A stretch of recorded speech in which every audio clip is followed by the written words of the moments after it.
the 18 WJTS News, I'm Charlotte Olson. The DuBois County Prosecutor's Office says that last Thursday, 69-year-old Carrie Trusty of Huntingburg entered into a plea agreement in which he agreed to plead guilty to dealing in a Schedule II controlled substance, a Level 3 felony. The agreement calls for Trusty's sentencing of 6 years executed at the Indiana Department of Correction, of which only 4.5 will be served. After that, it'll be followed by 3 years served on a Level 1 adult day reporting. Trusty's case is set for sentencing in the DuBois County Superior Court on May the 18th at 1 p.m. Also last week, 27-year-old Matthew Cronin of Tell City was taken into custody on an arrest warrant issued after he failed to appear on his sentencing hearing set for April the 6th. Last Friday, Cronin was sentenced as part of a plea agreement to 4 years at the Indiana Department of Correction. Earlier, he pled guilty to dealing in methamphetamine, a Level 5 felony. The prosecutor's office says that 2 more people charged in DuBois County stemming from Operation Double Trouble, whose cases remain pending at this time, include Adrian Holmes and Dwayne Bullion. The Southwestern Indiana Child Advocacy Center Coalition has been active in pursuing fundraising initiatives. Earlier this month, Regional Director Tammy Lampert collaborated with the Will Read and Sing for Food organization in Jasper to provide awareness on child abuse prevention and also to highlight the existence of having a center in Jasper that provides a safe place to make reports of child abuse. Another key focus is to prevent violence, and Lampert speaks about the amount of interviews conducted in the area. The numbers they're pretty depressing, to be honest. Last year, the organization served and did 280 forensic interviews. In DuBois County, that was between 45 and 50.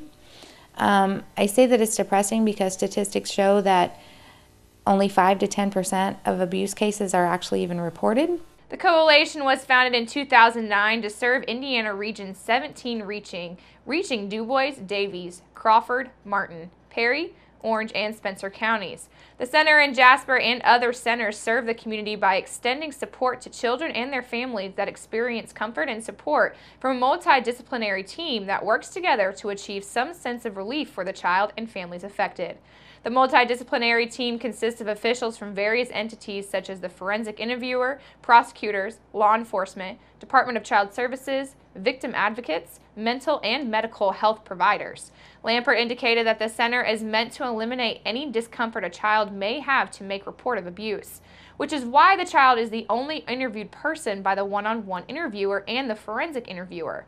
As the interview takes place with the child, the rest of the multidisciplinary team are already set up in a separate room viewing the forensic interview on screen so that everyone is aware of the child's report and also eliminates the child to be repeatedly interviewed. Also, while this takes place, the families are communicating with the Victims Advocacy Agency, which is Crisis Connections for DuBois County. The agency provides the families with resources. As April is the National Child Abuse Prevention Month, Lampert provides ways that the community can become involved with the local center. We actually are really trying to build some committees. You know, we need a marketing committee, we need financial committee, personnel committee, and so, you know, we really are in the process of trying to, 1, bring awareness to the community, and 2, reach out for those community members who are interested in a volunteer opportunity, whether that be serving on a committee or maybe even as a board member, or, you know, somebody who wants to volunteer at the actual sites and help with filing and help with cleaning and, you know, just different things like that. Lampert encourages the community to continue to stay informed year-round and that there are a variety of ways to contribute to this cause. Campaign signs in support of Republican presidential candidate Donald Trump have been turning up missing in the local Jasper area. Investigators with the DuBois County Sheriff's Department say sometime between 7 Monday evening and 8 o'clock Tuesday morning, 3 signs backing the New York entrepreneur's bid for the White House were removed from property owned by Dennis Oroki, located along the 400 block of South 400 West. Authorities say that those caught removing a political sign without legal authority can be charged with a Class A misdemeanor count of criminal conversion. Anyone with information about the crime is asked to contact the Sheriff's Department at 812-482-3522. Authorities also remind the public that before a political ad can be placed, permission must be granted by the owner of private property. An unauthorized sign placed in a highway or road right-of-way is considered a public nuisance and will be removed by the authority having jurisdiction over the highway department, as well as the city and town street departments. 4 people suffered minor injuries in a 3-vehicle accident early Tuesday afternoon on Jasper's north side. Jasper police say at 1 o'clock yesterday afternoon, vehicles driven by 24-year-old Mark Stemley of Huntingburg, 57-year-old Dennis Tedrow of Lagodi, and 40-year-old Adria Henke of Jasper were all southbound on US 231 in front of Ohana's Restaurant and Bar when Tedrow and Henke both told police that they were stopped in a line of traffic that was backed up from the intersection of 30th Street and 231. Meanwhile, Stemley told police he had been in stop-and-go traffic for quite a distance and that he felt the traffic ahead of him had just taken off.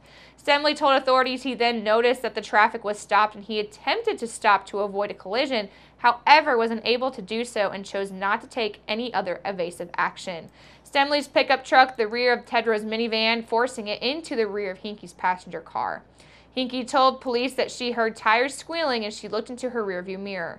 She said she saw the collision coming and she just let go to allow the accident to happen as there was little that she could do to prevent it. Stemley complained of pain to the neck, head, and left knee and lower back. Tedrow reported pain to the lower back, chest, left shoulder, and lower abdomen. A passenger, 47-year-old Maria Tedrow, complained of pain to the head and back. Finally, Henke suffered pain to the knees, and all those injured except Henke were taken to Memorial Hospital for treatment. $7,500 in damage was sustained by Henke and Stemley's vehicle, while Tedrow was deemed a total loss. Stemley was cited by Jasper police for speed too fast to avoid a collision, while Tedrow was ticketed for not having auto insurance. Jasper police were assisted at the scene by members of the Jasper Volunteer Fire Department and Memorial EMS.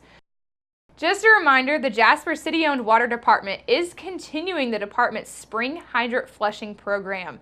The department says that hydrants around the city will be flushed between the hours of 7 a.m. until 4 p.m. Monday through Friday until completed within the several next upcoming several weeks.